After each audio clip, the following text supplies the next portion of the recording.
చెప్తున్నాడు ఏంటంటే దావీదు కీర్తనలో ఈ లోకము దాని సమస్తము కూడా దేవునివే. చాలాసార్లు మనము మన పిల్లలు మన బంధువులు ఏమనుకుంటామంటే ఈ ఇల్లు నాది, ఈ చర్చి నాది, ఇది నేనే కట్టించాను, నేనే చేశాను అని ఎన్నోసార్లు ఎన్నో సందర్భాల్లో మనని మనము తృప్తి చెందుకుంటూ ఉంటాము.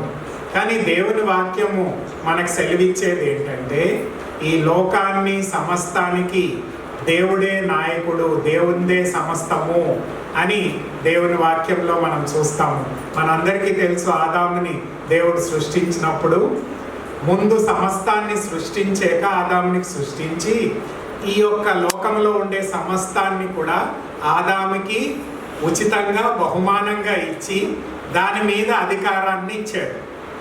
కాబట్టి ఆదాము పాపము చేసి దేవుని యొక్క స్వారూప్యాన్ని పోగొట్టుకున్నాడు, అలాగే దేవుడిచ్చిన అధికారాన్ని కూడా పోగొట్టుకున్నాడు. రెండు విషయాలు జరిగినాయి. దేవుని యొక్క మానవుణ్ణి దేవుడు తన స్వరూపంలో సృష్టించాడు. అంతేకాకుండా తన సమస్తానికి అంటే తను సృష్టించిన ఈ లోకంలో ఉండే సమస్తము ఆయన అధికారము ఆదాముకు అప్పచెప్పాడు.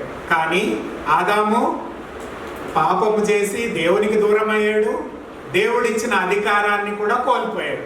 రెండు అయినాయి ఒకటేసారి. కాబట్టి అప్పటి నుంచి బహుశా నేను అనుకుంటాను పేదరికం స్టార్ట్ అయింది. అంటే ఎప్పుడైతే ఆదాము ఆ ఏదైనా తోటలో సమృద్ధి గల ఆనందం గల తోటలో ఉన్నాడో, దేవుని స్వారూప్యంలో చేయబడిన వ్యక్తి దేవుని సహవాసంలో ఉన్నాడో, సమస్తాన్ని కూడా ఆయన ఎంజాయ్ చేశాడు. ఏమీ కష్టపడాల్సిన పని లేకుండా సమస్తాన్ని కూడా దేవుడు ఆయనకి సమకూర్చాడు. కానీ ఎప్పుడైతే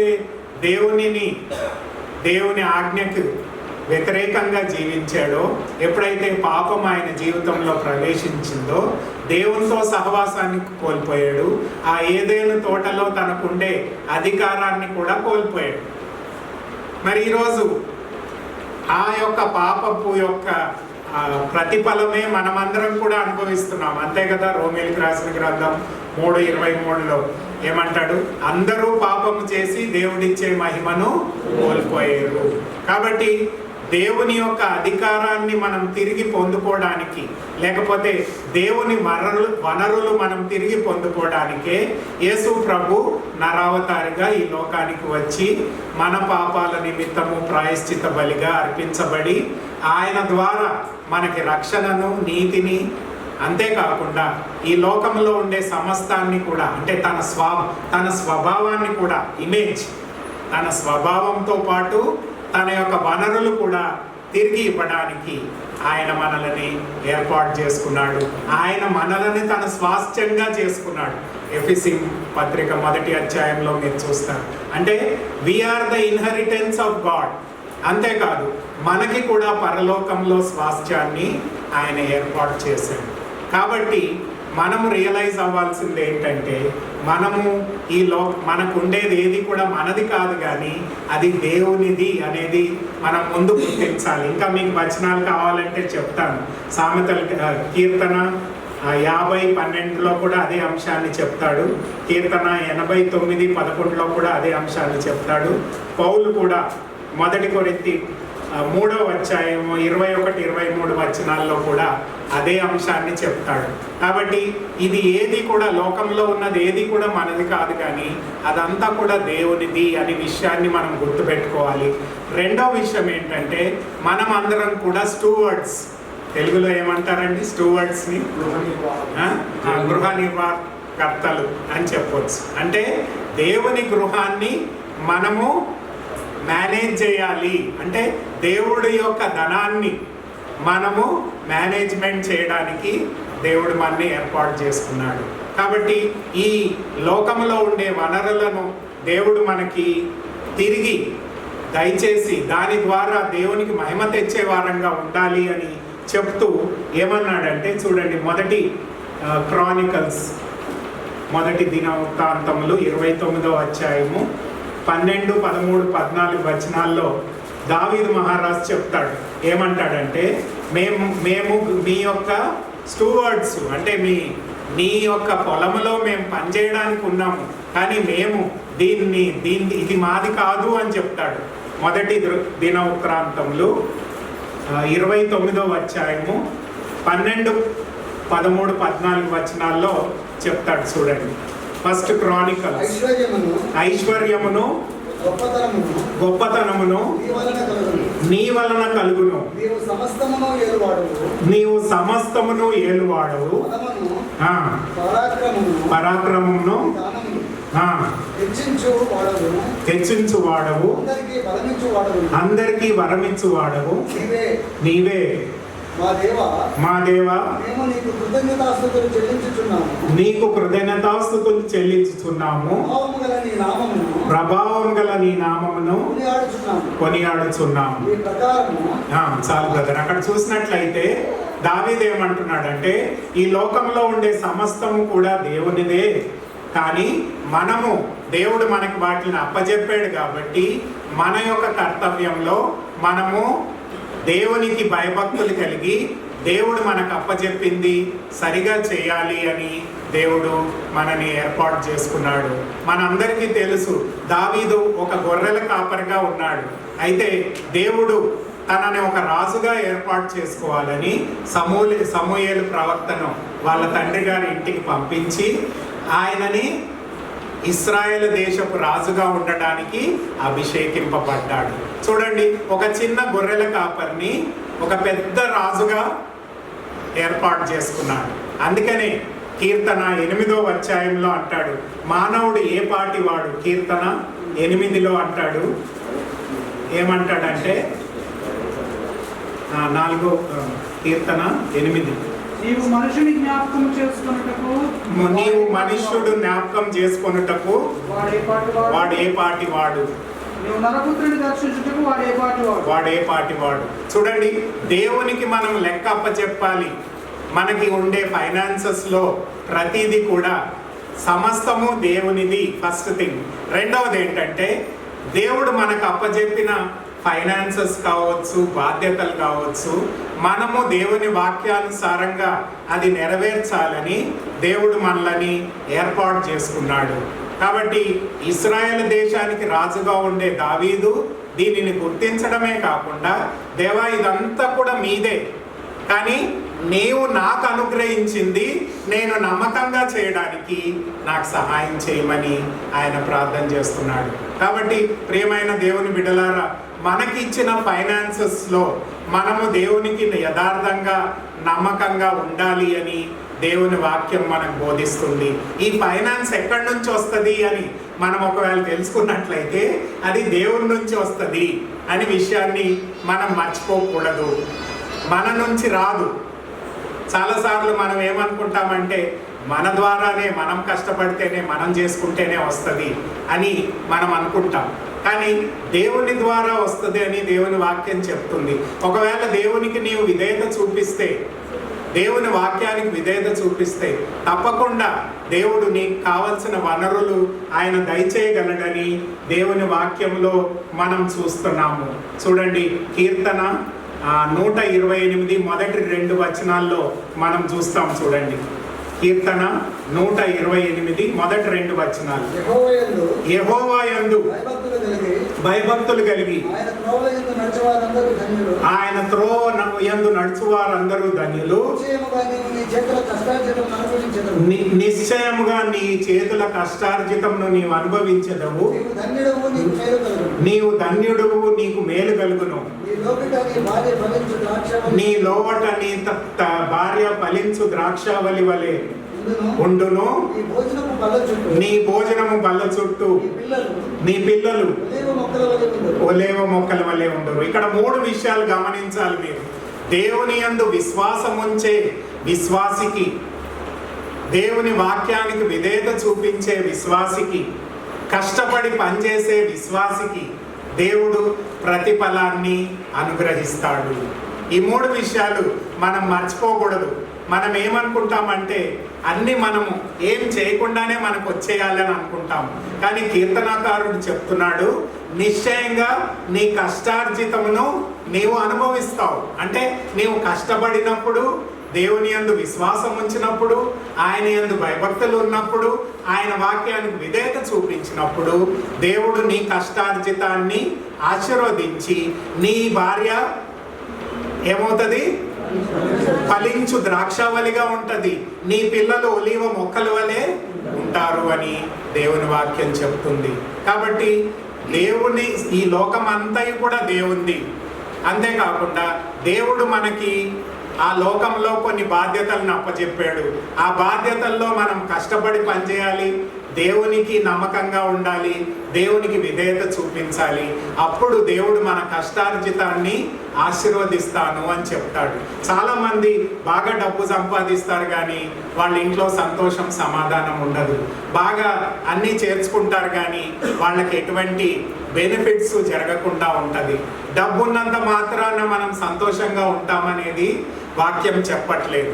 మనం కష్టార్జితాన్ని ఎంజాయ్ చేయాలంటే దేవుని యందు భయభక్తులు కలిగి ఆయనకు విధేయత చూపించినప్పుడే దాన్ని మనం ఎంజాయ్ చేయగలుగుతాము అని చెప్తున్న విషయము మనకి సొలొమోను మహారాజు ప్రసంగి గ్రంథంలో ఇంకా బాగా చెప్తాడు. మీరు ఒక వచనం చూడండి, 3 చోట్ల చెప్తాడు ఆ మాటను. నేను ఒక వచనాన్ని మీకు చదివి చెప్తాను చూడండి.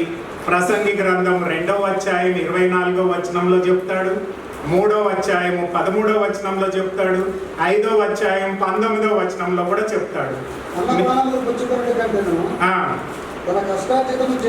తన కష్టార్జితము చేత సుఖపడుట కంటేను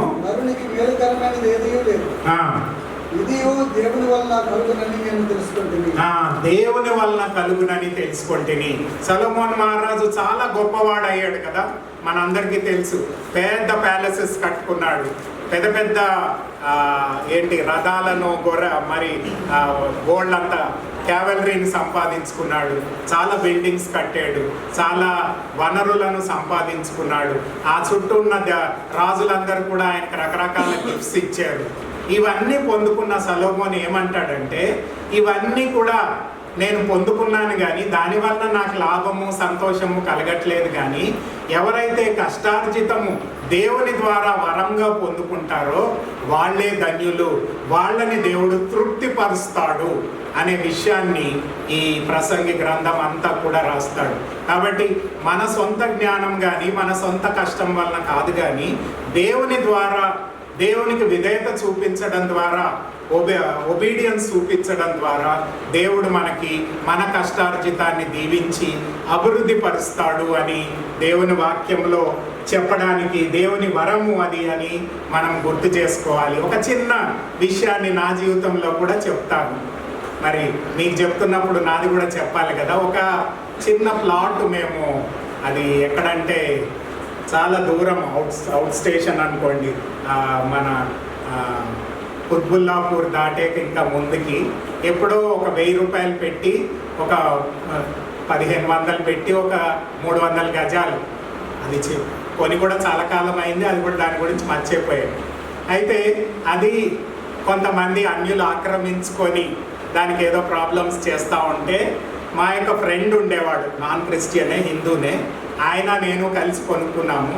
అయితే ఆయన చెప్పేవాడు, బ్రదర్ కోర్ట్ కేసు ఉంది, సండే మీటింగ్ ఉంది, అక్కడ ఉంది, ఇక్కడ ఉంది అని చెప్పేవాడు. నేను అన్నా, నేను రాలేను, ఏదన్నా ఉంటే నువ్వు అటెండ్ అవ్వు, నేనైతే రాను, నాకైతే టైం దొరకదు. సండే అంటే అసలే కుదరదు, ఎందుకంటే గుడికి వెళ్తాం మేము, ఆ రోజు అసలు వీలు కాదు, అది ఇదంటే సరే పాపం ఆయనే వెళ్ళేవాడు. చాలా కాలం అది లిటిగేషన్లో ఉంది, కోర్టు కేసుల్లో ఉంది.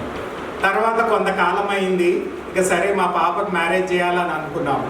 అనేసరికి ఈ మా ఫ్రెండ్ అన్నాడు, మరి సరే నువ్వు ఎలాగో వస్తలేవు, రావట్లేదు కదా, నువ్వు ఆ భూమిని అమ్మేస్తే నీకేం అభ్యంతరం లేదా? నాకేం అభ్యంతరం లేదు, నేను ఎలాగో పోయి చూసుకోలేను దాన్ని అని చెప్పాను. అయితే మీకు ఆశ్చర్యం ఏంటంటే, అతనే ఒక వెండర్ని చూశాడు, ఆ వెండర్ని నాతో మాట్లాడిచ్చాడు. మళ్ళీ ఆ వెండర్కి చెప్పాడు, ఇదిగో ఆ భూమిలో ఏమన్నా లిటిగేషన్స్ ఉంటే ఆయనకి సంబంధం లేదు, ఆయనని ఏం అడగకూడదు, కావాలంటే నీకు ఇష్టమైతే నువ్వు కొనుక్కో అని చెప్పాడు. అయితే ఆయన మిలిటరీలో రిటైర్ అయిన ఆఫీసరు. అయితే ఆయన అన్నాడు, అచ్చా నాకేం సంబంధం లేదు, నాకేం ఇబ్బంది లేదు, నేనేమి ఆయన దగ్గర ఏమి ఇది తీసుకోను, నేను తీసుకుంటానని చెప్పాడు. చూడండి, ఆ చిన్న భూమి, ఐ థింక్ 300 స్క్వేర్ యార్డ్స్, ఆయనే మాట్లాడి 15 lakhsకి దాన్ని అమ్మి పెట్టి ఆ డబ్బులు నాకు అందజేశాడు. చూడండి, నేనేమి కష్టపడలేదు, నేనేమి అసలు దాన్ని ఆ ల్యాండ్ని కూడా ఒకటేసారి వెళ్ళాను, కొన్నప్పుడు ఒకసారి వెళ్ళాను, ఇంకోసారి వెళ్ళాను. ఆ కోర్టు కేసులు ఏందో తెలియదు, దాని ప్రాబ్లమ్స్ ఏందో తెలియదు, దాని గురించి ఏమి స్టే వచ్చిందో తెలియదు. కానీ మా ఫ్రెండ్ వెళ్ళి అతనితో మాట్లాడి అన్నీ చెప్పి మళ్ళీ ఆయనతో ఆయనకు అమ్మిపించి ఆ డబ్బులు తీసుకొచ్చి నాకు ఇచ్చారు. చూడండి, దేవుడు గిఫ్ట్ ఇవ్వదలుచుకుంటే మనకు అన్నీ కూడా వస్తాయి ఆటోమేటిక్గా. నేను అనుకున్నాను అసలు అతను ఎవరు, ఏమన్నా క్రిస్టియనా, బిలీవరా, లేకపోతే ఆయన ఏమన్నా మనకి బంధువా? ఏమీ కాదు. అయినప్పటికీ ఆయన అది శ్రద్ధ తీసుకొని ఈ గొడవలన్నీ నువ్వు పడలేవులే అని వాళ్ళకి అమ్మి ఓన్లీ ఆ డబ్బు తీసుకొచ్చి నాకు ఇచ్చాడు. చూడండి, ఈరోజు మన జీవితంలో, అందుకనే ఈ సొలొమోన్ మహారాజు ఇక్కడ ప్రసంగిలో అంటాడు, ఏమంటాడంటే ప్రతిదీ కూడా దేవుని యొక్క గిఫ్ట్ లాగా మనము అనుభవించాలి, దేవుని గిఫ్ట్ని మనం పొందుకుంటాము అని చెప్తాడు. చూడండి, 5వ అధ్యాయం 19వ వచనం చూడండి. ప్రసంగి గ్రంథం 5వ అధ్యాయము 19వ వచనం. మరియు దేవుడు ఒకనికి ధన ధాన్య సమృద్ధి ఇచ్చి దాని యందు తన భాగము అనుభవించుటకును అన్నపానములు పుచ్చుకొనుటకును తన కష్టార్జితమందు సంతోషించుటకును వీలు కలగజేసిన ఎడల అతనికి ఆ స్థితి దేవుని ఆశీర్వాదం వల్ల కలిగింది. చూడండి, ఈ లోకంలో ఉండే సంపాదన కంటే దేవుని ద్వారా పొందుకునే వరము గొప్పది అని ప్రసంగి గ్రంథంలో సొలొమోను అనుభవపూర్వకంగా చెప్తున్నాడు. సొలొమోను ఎవరు? పెద్ద ఆస్తిపరుడు, అన్ని సంపాదించుకున్నాడు. ఏంటి, ఈ లోకంలో ఉండే బిల్డింగ్స్ కావచ్చు, ప్యాలెసెస్ కావచ్చు, గార్డెన్స్ కావచ్చు, రథాలు కావచ్చు, పెద్ద మిలిటరీ కావచ్చు, అన్ని సంపాదించుకున్నాక ఆయన థీసిస్ చేశాడు. ఈ ప్రసంగి గ్రంథంలో చదివాడు, దేవుని గురించి తెలుసుకొని ఏమంటాడంటే ఇవన్నీ అనుభవించడానికి ఎవరి ద్వారా అనుభవించగలుగుతాము? దేవుని ద్వారా వరముగా పొందుకున్నప్పుడు దాన్ని మనము అనుభవించగలుగుతాము అని చెప్తున్నాడు. ప్రియమైన దేవుని బిడ్డలారా, ఈ లోకం అంతయు కూడా దేవునిదే. దేవునికి నీవు ఈ జీవితాన్ని సమర్పించుకున్నట్లయితే దేవుడు సమస్తాన్ని కూడా నీకు అనుగ్రహించగలడు. నేను మ్యారేజ్ అయినప్పుడు నాకు ఒక డాటర్, నేను, మా భార్య, నా డాటర్, నాకు వచ్చే జీతం 1000 రూపీస్, 1000 రూపాయలు. కిరాయి ఇంట్లో ఉన్నాం, రెంటెడ్ హౌస్లో ఉన్నాము, రెంట్ కట్టుకుంటూ నేను, నా భార్య, పాప, ఫస్ట్ చైల్డ్, ముగ్గురం కూడా ఓన్లీ 1000 రూపాయలు. మరి దేవునికి మనం నమ్మకంగా ఉన్నట్లయితే దేవుడు అధికంగా మనల్ని ఆశీర్వదించగలడు. మరి అదే సమయంలో ఎన్నో కష్టాల్లో ఉన్నప్పటికీ దేవుడు ఒక గవర్నమెంట్ జాబ్ ఇప్పించాడు. అంతేకాకుండా దాంట్లో కూడా 2 ప్రమోషన్స్ ఇప్పించాడు. ఈరోజు మంచి స్థితిలో పెట్టాడు అంటే నా సొంత గొప్పతనం అని నేను అనుకోను, కానీ ఇది కేవలం దేవుని కృప అని నేను అనుకుంటాను. సమృద్ధి అయిన ఆశీర్వాదాన్ని నాకు ఇచ్చాడు అని నేను గర్వంగా ఇక్కడ మీ దగ్గరే కాదు, ఎనీ ప్లాట్ఫామ్లో నన్ను నిలబడి చెప్పమంటే కూడా నేను సంతోషంగా చెప్తాను. God has given that position and authority and that status to me. It is not my own, నా సొంతంది కాదు అని నేను ఎప్పుడు అదే గ్రంథకర్త ప్రసంగి గ్రంథంలో కూడా అదే చెప్తున్నాడు. కాబట్టి దేవుడు అనుగ్రహించింది మనము వరంగా పొందినప్పుడు దాన్ని సంతోషంగా అనుభవించగలుగుతాము. ఇంకొక వచనాన్ని చూడండి, ద్వితీయోపదేశ కాండము 8వ అధ్యాయము 18వ వచనం చూడండి. ద్వితీయోపదేశ కాండము 8వ అధ్యాయము 18వ వచనం. నీ దేవుడైన యెహోవాను జ్ఞాపకం చేసుకొనవలెను. ఏలయనగా ఆయన తన పితరులతో ప్రమాణము చేసినట్లు నిబంధనను నేటి వలె స్థాపింపవలెనని మీరు భాగ్యము సంపాదించుకున్నటకై మీరు భాగ్యం సంపాదించుకొనుటకై మీకు సామర్థ్యం కలగజేయువాడు ఆయనే. మీకు సామర్థ్యం కలుగజేయవాడు ఆయనే. ద్వితీయోపదేశ కాండము 8వ అధ్యాయము 18వ వచనం. మనము ధనాన్ని సంపాదించుకోవడానికి సామర్థ్యాన్ని ఎవరి ద్వారా పొందుతామమ్మా? దేవుని ద్వారా పొందుతాము. ఈ మాటను గుర్తుపెట్టుకోవాలి. మన సామర్థ్యం అంతా కూడా మనదే అని చెప్పుకుంటున్నాము. నా సామర్థ్యం వల్లనే నేను ఇదంతా చేశాను అని అనుకుంటున్నాను. దేవుడు అంటున్నాడు, ఆ సామర్థ్యాన్ని ఎవరిస్తారు నీకు? దేవుడే ఇస్తాడు. నేను ఒక షై పర్సన్ని, నేను అసలు పక్కోడితో కూడా మాట్లాడే వ్యక్తిని కాదు. అలాంటి వాడిని కూడా దేవుడు వాడుకోవడానికి ఇష్టపడుతున్నాడు. అంటే మన స్థితిని ఆయన ఎరిగి మనని ఉన్నతమైన నడిపింపులోనికి ఆయన తీసుకురావడానికి సిద్ధంగా ఉన్నాడని, కాబట్టి ధనాన్ని చేకూర్చుకునే శక్తిని దేవుడు మనకు అనుగ్రహిస్తాడు అని ద్వితీయోపదేశ కాండంలో మనం చూస్తున్నాము. అదే కాకుండా ఆ ధనాన్ని మనము అనుభవించడానికి దేవుడు మనకి వరాన్ని ఇస్తాడు అని సొలొమోన్ మహారాజు చెప్తున్నాడు. ఈరోజు నీవు ధనాన్ని సంపాదించుకోవడానికి, దాన్ని అనుభవించడానికి దేవుని శక్తి మనకు అవసరమై ఉన్నది. సమస్తము దేవునిది అని మనం ఎరిగినప్పుడు, ఆయనకు మనం లోబడినప్పుడు, ఆయన వాక్యానికి మనం లోబడినప్పుడు దేవుడు మనకు కావలసిన ధనాన్ని మనము చేసుకోవడానికి సామగ్రిని అనుగ్రహిస్తాడు. అంతేకాకుండా దాన్ని భద్రపరచుకోవడానికి కూడా సామగ్రిని అనుగ్రహిస్తాడు. అది కూడా మనం చూస్తాం ఇప్పుడు రాబోయే వచనాల్లో. కాబట్టి దేవుని యందు మనం విశ్వాసం ఉంచి ఆయనకు విధేయులమై జీవించినప్పుడు దేవుడు మన ప్రతి అవసరాన్ని తీర్చగలడు. ఫిలిప్పీలకు రాసిన పత్రిక 4వ అధ్యాయము 19వ వచనం చూడండి. ఫిలిప్పీలకు రాసిన పత్రిక 4వ అధ్యాయము 19వ వచనం. కాగా దేవుడు తన ఐశ్వర్యం చొప్పున క్రీస్తు యేసునందు మహిమలో మీ ప్రతి అవసరమును తీర్చును. ప్రతి అవసరము, అది ధనమైన అవసరం కావచ్చు, ఇంకా ఏదైనా అవసరం కావచ్చు, దేవుడు తీర్చడానికి సమర్థుడు అని పౌలు చెప్తున్నాడు. ఈ పౌలు ఎప్పుడు రాశాడంటే, ఈ ఫిలిప్పీ పత్రిక ఆయన జైల్లో ఉన్నప్పుడు రాశాడు. జైల్లో ఉన్నప్పుడు ఈ ఫిలిప్పీ సంఘాన్ని ఆయన స్థాపించాడు. యూరోపా ఖండంలో ఈ ఫిలిప్పీ సంఘాన్ని పౌలు స్థాపించాడు. అయితే పౌలు జైల్లో ఉన్నాడనే సంగతి తెలుసుకొని ఆ ఫిలిప్పీలు ఒక వ్యక్తిని, ఎప్రఫాస్ అనే దైవజనుడిని పంపించి ఆయన ద్వారా పౌలుకి ఒక గిఫ్ట్, అంటే ధన సహాయాన్ని అందజేయడానికి ఆయన తీసుకొని వెళ్ళాడు. ఆ ధనాన్ని పౌలుకి అందజేసినప్పుడు ఈ పత్రిక రాశాడు. ఈ పత్రిక రాసి ఏమంటాడంటే, సమస్తాన్ని దేవుడు నీకు అనుగ్రహించగలడు, దేవునికి అసాధ్యమైనది ఏదీ లేదు. కాబట్టి ఆయన శక్తిని నీవు ఆశ్రయించినప్పుడు ఆయన ద్వారా నీవు శక్తిని పొందుకుంటావు. నీ అవసరాలను దేవుడు తృప్తిపరచగలుగుతాడు.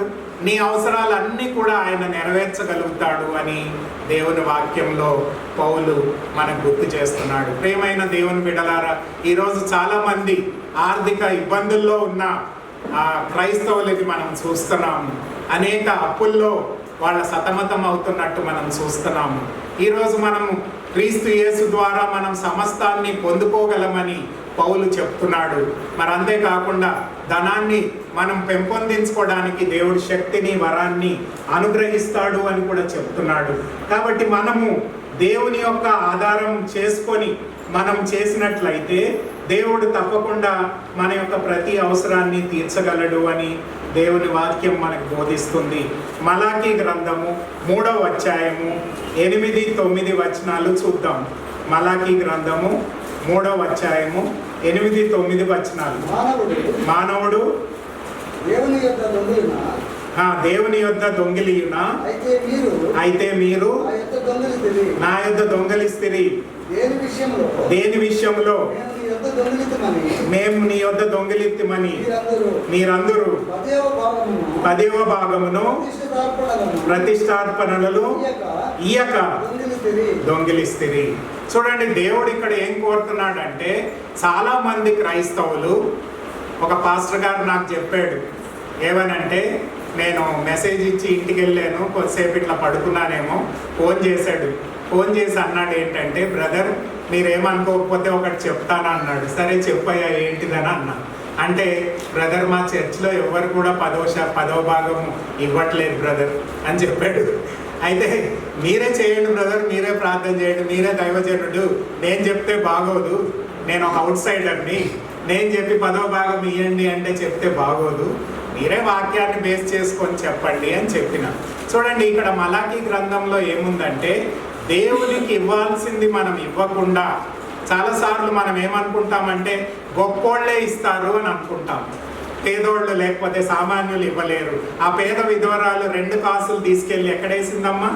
దేవుని యొక్క ఆలయంలో ఆమె సమర్పించింది. ఈరోజు నీకున్న దాంట్లో కనీసం 10% అన్నా దేవునికి ఇచ్చినట్లయితే దేవుడు దాన్ని బట్టి నిన్ను ఆశీర్వదించగలడు అని దేవుని వాక్యం మనకు బోధిస్తుంది. చూడండి, చాలామంది క్రైస్తవులు వాళ్ళకు ఉండే వనరులను దేవునికి ఇవ్వడానికి వాళ్ళు ఇష్టపడట్లేదు. మనం ఇందాక చూసాం, సమస్తము దేవునిది, ఏది పొందుకున్నా దేవుని ద్వారానే పొందుకుంటాము. దేవుడే మనకు శక్తినిస్తాడు, వరాన్ని ఇస్తాడు. మరి దేవునికి ఇచ్చే దగ్గర మనం ఎందుకు వెనకాడతాము అని ఇక్కడ మలాకీ గ్రంథకర్త అడుగుతున్నాడు. హగ్గై గ్రంథము 1వ అధ్యాయం 6వ వచనంలో కూడా అదే మాటను హగ్గై కూడా చెప్తాడు. మీరు కష్టార్జితాన్ని మీరు అనుభవించలేకపోతున్నారు, దాని కారణం ఏంటి అని చెప్తాడు. హగ్గై గ్రంథము 1వ అధ్యాయం 6వ వచనం చూడండి. 6వ వచనం, మీరు విస్తారముగా విత్తినను మీకు కొంచెమే పండెను, మీరు భోజనము చేస్తున్నాను ఆకలి తీరక ఉన్నది, పానము చేయుచున్నను బట్టలు కప్పుకొంచున్నాను చలి ఆగకున్నది. పనివారు కష్టము చేసి జీతము సంపాదించుకున్నాను, జీతము సిరిగిపోయిన సంచిలో వేసినట్టున్నది. చూడండి, ఇవన్నీ వచనాలు మనకి ఏం చెప్తున్నాయి? మనము దేవునికి యథార్థంగా నమ్మకంగా లేకపోతే దేవుడు మన కష్టార్జితాన్ని ఆశీర్వదించలేడు. అంతేకాకుండా మనకు వచ్చిన వనరులు మనని తృప్తిపరచలేవు అనే అంశాన్ని మనము సూటిగా గమనించగలుగుతున్నాము. మలాకీ ప్రవక్త అదే చెప్పాడు, అదే సమయంలో హగ్గై ప్రవక్త కూడా అదే చెప్పాడు. అంటే హగ్గై మలాకీ ఎప్పుడు రాశారంటే, ఇశ్రాయేల్ ప్రజలు బబులోను చెరలో 70 సంవత్సరాలు గడిపాక వాళ్ళు తిరిగి యెరూషలేమునకు వచ్చారు. అక్కడ మంచిగా ఇల్లు కట్టుకున్నారు, మంచి పొలాలు వేసుకున్నారు, మంచి పక్కా బిల్డింగ్స్ కట్టుకున్నారు, మంచి ఆస్తిపాస్తులు చేసుకున్నారు. కానీ వాళ్ళు దేవుని ఆలయాన్ని పట్టించుకోవట్లేదు, దేవుని ఆలయాన్ని కట్టడానికి ముందుకు రావట్లేదు, దేవుని పరిచర్యకి ముందుకు రావట్లేదు, దేవునికి ఇవ్వాల్సింది ఇవ్వట్లేదు. అలాంటి పరిస్థితిలో ఈ హగ్గై ప్రవక్త, మలాకీ ప్రవక్త ఏమంటున్నారంటే, దేవుడు మీకు 10వ భాగం ఇవ్వమని చెప్పింది మీరు ఉల్లంఘించి దేవుణ్ణి అవమానపరుస్తున్నారు కాబట్టి దేవుడు మీరేసిన డబ్బులు ఆ చిరిగిపోయిన సంచిలో పడినట్లు అది మీకు లాభము జరగట్లేదు అని అంశాన్ని అక్కడ బోధిస్తున్నాడు. ప్రియమైన దేవుని బిడ్డలారా, మనం తీర్మానం చేసుకోవాల్సింది ఏంటంటే, దేవుని ద్వారా మనం సమస్తాన్ని పొందగలం కాబట్టి దేవునికి మనము ఇవ్వడానికి ముందుకు రావాలి అనే విషయాన్ని దేవుని వాక్యంలో మనం గమనించగలుగుతాము. నాకు బాగా తెలుసు, మా ఫాదర్ సిస్టర్ వాళ్ళ హస్బెండ్ వాళ్ళ తల్లిదండ్రుల్ని తనే చూసుకునేవాడు. అయితే ఎప్పుడు కూడా నెలకి వాళ్ళకి వనరులు పంపేవాడు. ఒకసారి ఆయనకే 5 పిల్లలు. అయితే వాళ్ళని చూసుకోవడానికి డబ్బు లేకపోయింది. అయితే అప్పు తెచ్చాడు, ఎక్కడి నుంచో అప్పు తెచ్చి ఆ డబ్బులు తీసుకుందామనేసరికి అప్పు తీసుకున్నా కానీ వెంటనే అందులో కొంత శాతం మళ్ళీ తల్లిదండ్రులకి పంపించి వాళ్ళకి ఇవ్వాల్సింది ఇచ్చాడు. అయ్యో ఏంటయ్యా అప్పుది కూడా తీసుకెళ్ళి వాళ్ళకి ఇస్తున్నావేంటి అని అందరు అడిగినప్పటికీ లేదు నా తల్లిదండ్రుల బాధ్యత. చూడండి, దేవునికి మనం నమ్మకంగా ఉన్నట్లయితే దేవునికి మనం ఇచ్చేవారంగా ఉన్నట్లయితే దేవుని యొక్క ఆశీర్వాదాన్ని మనం పొందుకుంటాము. ఆయనకి బాటనిస్ట్ ఆయనకి ఒక పురుగు మందు కనిపెట్టాడు. ఆ పురుగు మందు కనిపెట్టినప్పుడు ఇండియన్ గవర్నమెంట్ ఆయనకి వరల్డ్ టూర్ వెళ్ళమని చెప్పి ఆదేశాలు ఇచ్చినాయి. దాని యొక్క రిపోర్ట్ ఇవ్వమని ఆదేశాలు ఇచ్చినాయి. ఆ వరల్డ్ టూర్కి వెళ్ళినప్పుడు ఆయనకు ఆస్ట్రేలియాలో ఒక మంచి జాబ్ దొరికి మనము దేవుడు మనకి ఇచ్చిన వనరులను దేవునికి ఇచ్చేవారంగా ఉండాలి. చూడండి, మలాకీ గ్రంథం 3వ అధ్యాయము 10-11 వచనాలు చూడండి. నా మందిరములో ఆహారం ఉండునట్లు 10వ భాగం అంతయు నా మందిరపు నిధిలోనికి తీసుకొని రండి. దీన్ని చేసి మీరు నన్ను శోధించిన ఎడల నేను ఆకాశపు వాకిళ్లను విప్పి పట్టజాలంత విస్తారముగా దీవెనలను కుమ్మరించెదను.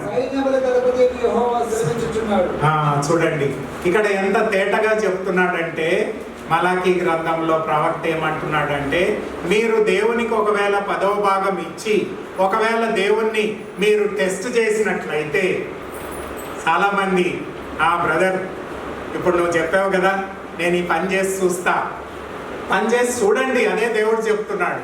నువ్వు 10వ భాగం దేవునికి ఒకవేళ నీ జీతము 1000 రూపాయలు అయితే ఒక 100 రూపాయలు దేవునికి ఇచ్చినట్లయితే తప్పకుండా దేవుడు దాన్ని ఆశీర్వదించడానికి సిద్ధంగా ఉన్నాడు. ఒక పాస్టర్ ఉద్యోగాన్ని చేసేవాడట, నేను విన్నాను. జోన్ స్టాన్లీ అనే ఒక దైవజనుడు చెప్పాడు. ఏమన్నాడంటే, ఆయనకి జీతము $4. ఆయన పాస్టర్గా ఉద్యోగం చేస్తే ఎన్ని డాలర్లమ్మా? $4. అంటే మనకు ₹1, వాళ్ళకు ₹1 అనుకోండి. అయితే ఆయన ఏం చేశాడంట, సరే దేవుడు నాకు ఇచ్చాడు కాబట్టి ఆ $4లో 10వ భాగం అంటే చాలా తక్కువ, కానీ 25వ భాగం ఇచ్చాడంట. $1 తీసుకెళ్ళి దేవునికి ఇచ్చాడు. ఆ $1 ఇచ్చాడంటే 25% దేవునికి ఇచ్చాడు. అయితే వితిన్ 1 or 2 monthsలో ఆయన జీతం $16గా పెరిగిందంట. అంటే ఎన్నిసార్లు? 4 times కదా, $4 వచ్చేది ఆయన జీతం. ఇప్పుడు $1 దేవునికి ఇచ్చాడు, వెంటనే $4 నుంచి $16 ఆయన జీతం పెరిగిందంట. ఆయనే చెప్పాడు సాక్ష్యం. నేను చెప్పేది ఏంటంటే, దేవునికి మనం ఇచ్చినప్పుడు దేవుడు మనకి సమృద్ధిని, ఆశీర్వాదాన్ని అనుభవించడానికి అవకాశాన్ని అనుగ్రహిస్తాడు. కాబట్టి నన్ను టెస్ట్ చేసి చూడు, నిన్ను సంపూర్ణంగా దీవిస్తాను అని దేవుడి వాక్యంలో చెప్పబడుతున్నది. ప్రియమైన దేవుని బిడ్డలారా, మనం సంపాదించుకునే వరాన్ని దేవుడు అనుగ్రహించడమే కాకుండా దాన్ని భద్రపరుచుకునే వరాన్ని కూడా అనుగ్రహిస్తాడు. ఈరోజు చాలా మంది సంపాదించుకున్నారు కానీ వాళ్ళ కొడుకులు పిల్లలు దానికోసం కొట్లాడుకొని అందరూ విడిపోయే విధంగా ఉంటుంది. అలాంటి పరిస్థితులు కూడా ఉన్నాయి చాలా మందికి.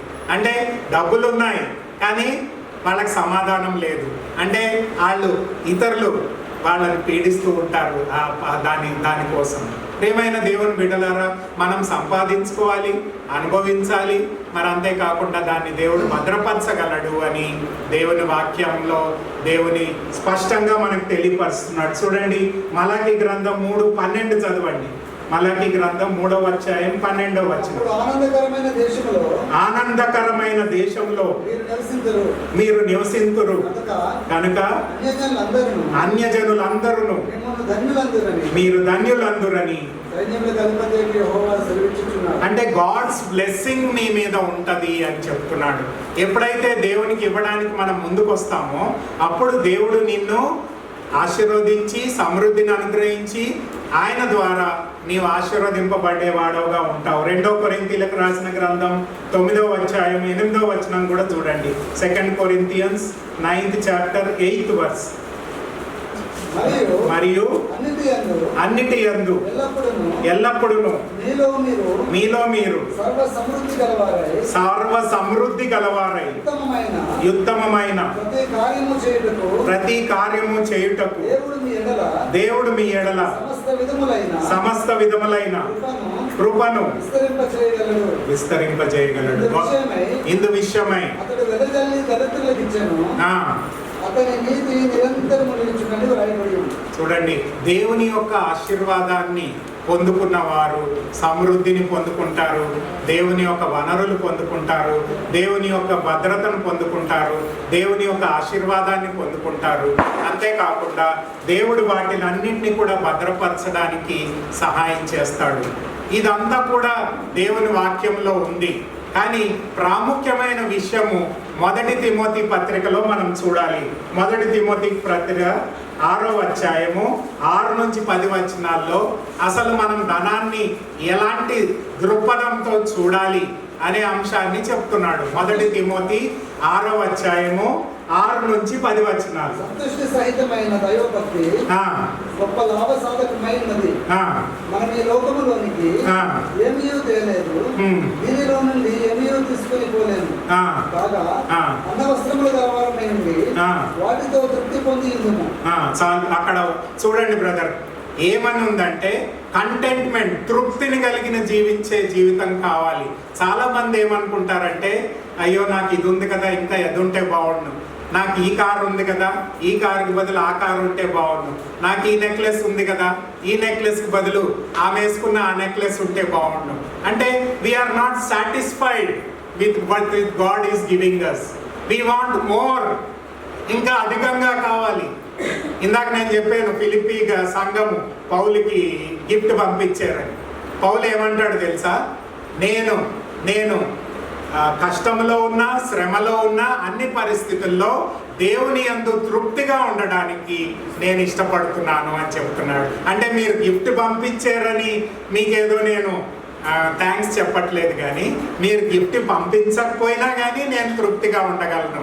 దేవుడు నాకు ఇచ్చిన దాన్ని బట్టి నేను ఎల్లప్పుడూ కూడా సంతృప్తిగా ఉన్నాను. I'm content with my blessings అని చెప్తున్నాడు. ఈరోజు చాలామంది ధనాపేక్షను కలిగిన వారే ధనాన్ని సంపాదించుకోవాలని రకరకాలైన తప్పుడు త్రోవల్లోనికి వెళ్ళి సంపాదించుకోవడానికి ప్రయత్నం చేస్తున్నారు. ఇదంతా కూడా తప్పు అనేది మనం గ్రహించాలి. చాలా బాధాకరంగా నాకు అనిపిస్తుంది ఏంటంటే, చాలా మిషనరీస్ కష్టపడి మంచి సంఘాలను స్థాపించి మంచి వనరులను, మంచి స్థలాలని సంపాదిస్తే ఈరోజు ఆ సంఘంలో ఉండే క్రైస్తవులు ఆ భూముల్ని అమ్ముకొని వాళ్ళ సొంత అకౌంట్స్లోనికి వాళ్ళు ట్రాన్స్ఫర్ చేసుకునే వ్యక్తులుగా ఉంటున్నారు. ఎంతవరకు ఇది న్యాయము అనేది మనం ఆలోచించుకోవాలి. సేవకుల కోసం పట్టించిన క్వార్టర్స్ని అక్రమంగా ఆక్రమించి ఎవరైనా లోపలికి వస్తే వాళ్ళని బూతులు మాట్లాడే విధంగా వాళ్ళు బిహేవ్ చేస్తున్నారు. ఎంతవరకు ఇది సమంజసము? చూడండి, దేవుడు మనకి ఇచ్చిన దాంట్లో మనం తృప్తిగా లేకుండా అన్యాయమైన సంపాదన లేకపోతే అక్రమమైన ఆదాయాన్ని మనం ఇష్టపడుతున్నాము అని దేవుని వాక్యంలో తిమోతికి చెప్తున్నాడు. అందుకని ఆ మిగతా వర్సెస్లో ఏమంటాడంటే మీరు ధనాపేక్ష వలన ఏమవుతున్నారు? 10వ వచనం చూడండి, 9-10 వచనాల్లో చెప్తారు. ధనాపేక్ష సమస్తమైన కీడులకు మూలము. దీనిలో ఫస్ట్ పార్ట్ ఏం చెప్పాడమ్మా? తృప్తి లేకుండా ఉన్నాము. అంటే నాకు ఈరోజు 5,000 జీతం వస్తుందంటే నాకు రేపు 20,000 జీతం రావాలని మనం ఆశపడుతున్నాము. అంటే we're not satisfied with what we're getting, we want to earn more. సరే, అది కూడా ఇల్లీగల్గా మనం సంపాదించడానికి మనం ఇష్టపడే వారంగా ఉంటున్నాము. ప్రియమైన దేవుని బిడ్డలారా, ధనాన్ని ప్రేమించేవాడు, అంటే ధనం ఉండొద్దని దేవుడు చెప్పట్లేదు. అబ్రహాము అందరికంటే గొప్పవాడు ఆయన కాలంలో, కానీ అబ్రహాము ధనాన్ని ప్రేమించలేదు. లోతు ధనాన్ని ప్రేమించాడు. అందుకని ఎక్కడికి వెళ్ళాడు? సుధమ గుమరాకి వెళ్ళాడు. ఎందుకు? అక్కడ అన్నీ ఉన్నాయని, బంగారము వెండి సమస్తం ఉందని అక్కడికి వెళ్ళాడు. ఏమైంది? తన భార్యను పోగొట్టుకున్నాడు, తన పిల్లల్ని పోగొట్టుకున్నాడు, తన ఆస్తులు పోగొట్టుకున్నాడు. సమస్తం కూడా ధ్వంసమైనట్టు మనం చూస్తున్నాం. అంటే దేవుణ్ణి నమ్ముకున్నప్పటికీ ఈ లోకాన్ని ఎక్కువ ప్రేమించాడు, ధనాన్ని ఎక్కువ ప్రేమించాడు. దేవుని కంటే నీవు ఏది ప్రేమించినా అది ఏమవుతుంది? విగ్రహంగా మారిపోతుంది. కాబట్టి చాలామంది ఈ లోకంలో ధనాపేక్షతో పని చేస్తున్నారు. చాలా మంది సేవకులు కూడా ఇదే విధంగా ఉన్నారు. నాకెంతో బాధ అవుతుంది. వాళ్ళు టీవీలో ఒక మెసేజ్ ఇస్తారు, కింద స్క్రీన్ చేస్తూ ఉంటారు, ఇదో మీకు ఏమన్నా నాకు డబ్బు పంపించేది ఉంటే ఇదిగో పలానా అకౌంట్ నంబర్కి పంపించండి అని చెప్తూ ఉంటున్నారు. నేనేమంటున్నా అంటే, నీకు దేవుడు ఇస్తే నువ్వు పరిచర్య చేయి, అంతేగాని నీవు ఒట్టి ధనాపేక్షకు పరిచర్య చేయడం అనేది కరెక్ట్ కాదు. దేవుని పేరట మీకు చెప్తున్నాను, నా సొంత ఆలోచన కాదు. ప్రియమైన దేవుని బిడ్డలారా, తృప్తి కలిగిన జీవితాన్ని మనం జీవించాలి. అతి విధాల కొంతమంది ఏం చేస్తారంటే, అప్పు చేసి ఇల్లు కొంటారు, అప్పు చేసి ఇంకేదో ఫ్రిడ్జ్, కారు కొంటారు. మళ్ళీ ఆ అప్పు తీర్చడానికి వాళ్ళ దగ్గర డబ్బు ఉండదు కాబట్టి మళ్ళీ ఇంకొక అప్పు చేస్తారు. మళ్ళీ ఇంకొక అప్పు చేసి ఏం చేస్తారమ్మా, మళ్ళీ దాన్ని తీర్చడానికి మళ్ళీ ఇంకొక అప్పు. అంటే ఈ చివరికి ఏమైపోతుంది అంటే ఆయన జీవితం అప్పుల్లో అయిపోతుంది. అంటే మనము తృప్తిగా లేనందుకు, ఒకవేళ నీ దగ్గర డబ్బులుంటే ఇల్లు కొనుక్కో, ఏదన్నా కొనుక్కో, కానీ లేకున్నా కానీ నువ్వు కొనుక్కుంటే ఏమవుతుంది, అప్పులకి పాలవ్వాల్సిన స్థిరం. అంటే చాలాసార్లు మనము అలాంటి పరిస్థితుల్లో వెళ్ళిపోతున్నాము అనేది గమనించుకోవాలి. చాలామంది వాళ్ళ పిల్లల్ని హైయర్ స్టడీస్ చదివించడానికి అప్పులు చేసి చదివిస్తున్నారు. తిరిగి మళ్ళీ దాన్ని అప్పు తీర్చలేక వాళ్ళు ఇబ్బందుల్లో ఏర్పడుతున్నారు. ప్రియమైన సంగమ, మనం తీర్మానం చేసుకోవాల్సింది ఏంటంటే, దేవునికి మనం నమ్మకంగా ఉన్నామా లేదా, దేవునికి ఇవ్వాల్సింది ఇస్తున్నామా లేదా, దేవుని మీద ఆధారపడి మనం సంపాదించుకుంటున్నామా లేదా, అంతేకాకుండా దేవుని యొక్క శక్తిని మనం ఆశ్రయించే వారంగా అన్నెసెసరీగా మనం స్పెండ్ చేయకుండా యూస్ఫుల్గా మనం స్పెండ్ చేసే వారంగా ఉండాలి అని దేవుని వాక్యం మనకి ఇక్కడ బోధిస్తుంది. అంటే ఇక్కడ 1 తిమోతి 6:6-10 ఏం చెప్తున్నాడంటే, మీరు అనవసరంగా ఖర్చు పెడుతున్నారు, మీకు తృప్తి లేకుండా పోతుంది.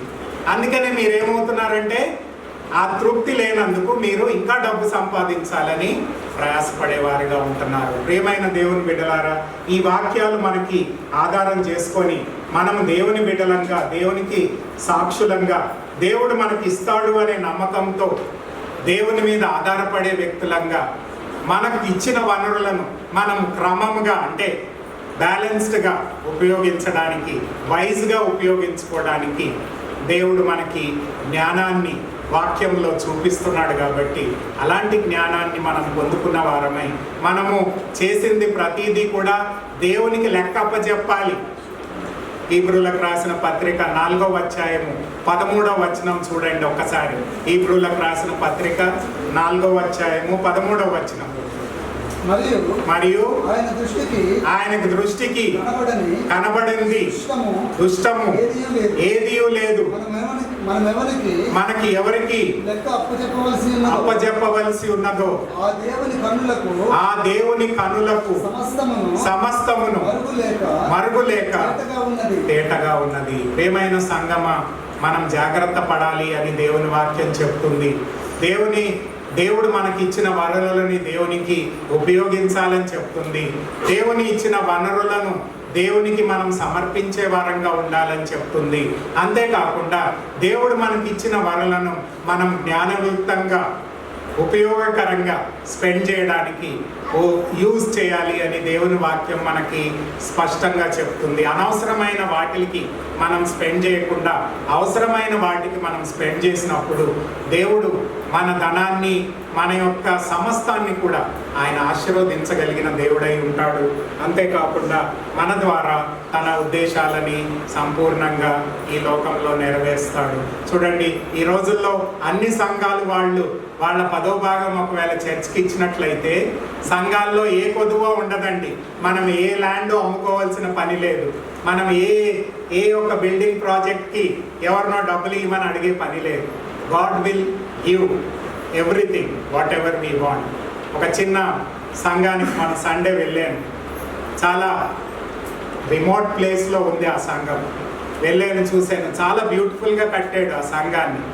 అయ్యా బ్రదర్, ఎలాగా ఇది అని అంటే, కొంతమంది మా యొక్క అసలు మా యొక్క చర్చ్ మెంబర్సే దీనికి కొంతమంది స్పాన్సర్ చేశారు, మేమందరం కలిసి ఇది కట్టుకున్నాము అని చెప్పాడు. చాలా సంతోషించాను. చూడండి, చాలా చక్కగా కట్టారు, నాకు ఎంతో ఆనందం అనిపించింది. ఈరోజు మనము ఆత్మీయంగా శారీరకంగా దీవించబడాలని, యథార్థంగా మన ఫైనాన్సెస్ని దేవునికి సమర్పించుకొని దాన్ని జ్ఞానవంతులుగా యూటిలైజ్ చేయాలని దేవుడు మనందరినీ కూడా కోరుతున్నాడు. అలాంటి ఆత్మీయ జీవితాన్ని మనందరికీ కూడా దయచేయాలని దేవుని పేరట మిమ్మల్ని వేడుకొంచున్నాను. కళ్ళు మూసుకుందాం, ప్రార్థన చేద్దాం. ఈ చివరి సెషన్లో బహుశా బ్రదర్స్ కూడా ఉన్నారు, దైవజనులు కూడా ఉన్నారు. మీ యొక్క క్వశ్చన్స్ ఏమన్నా ఉంటే తప్పకుండా మేము ఆన్సర్ చేయాలని మా యొక్క ఉద్దేశమై ఉన్నది. అది ఎంత సిల్లీ క్వశ్చన్ అయినా పర్వాలేదు, మేము దాన్ని ఆన్సర్ చేయడానికి ప్రయత్నం చేస్తాము. దయచేసి మీ విన్నపములన్నీ కూడా తెలియపరచుకోవాలని మేము కోరుతున్నాము. కళ్ళు మూసుకుందాం, ప్రార్థన చేసుకుందాం.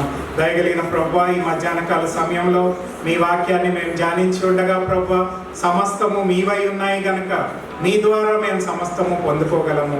యథార్థంగా, నమ్మకంగా మీకు ఇవ్వాల్సింది మేము ఇచ్చే వారంగా ఉండడానికి సహాయం చేయండి. అంతేకాకుండా ప్రభువా, మా యొక్క ధనాన్ని మరి మీకు మీ ఉద్దేశాల ప్రకారం వైజ్గా వాడుకోవడానికి మా ఒక్కొక్కరికి సహాయం చేయండి. ప్రభా, సమృద్ధిని, ఆశీర్వాదాన్ని, వనరులను దయచేసే దేవుడై ఉన్నందుకు మీకు వందనాలు. మమ్మల్ని అందరినీ కూడా దీవించండి. మేమందరం కూడా ఆత్మీయంగా, శారీరకంగా, ఫైనాన్షియల్గా దీవించబడి మీకు యోగ్యమైన ఆత్మీయ జీవితాన్ని జీవించే భాగ్యాన్ని మాకందరికీ కూడా దయచేయమని, వచ్చిన ప్రతి ఒక్క బిడ్డను పేరు పేరున దీవించమని, సంఘాన్ని, సహవాసాన్ని, పరిచర్యను కూడా దీవించమని మీకే కృతజ్ఞతాస్తుతులు చెల్లిస్తూ నజరేయుడైన యేసు పరిశుద్ధ నామములో అతి వినయంగా బ్రతిమాలి వేడుకుంటున్నాం తండ్రి.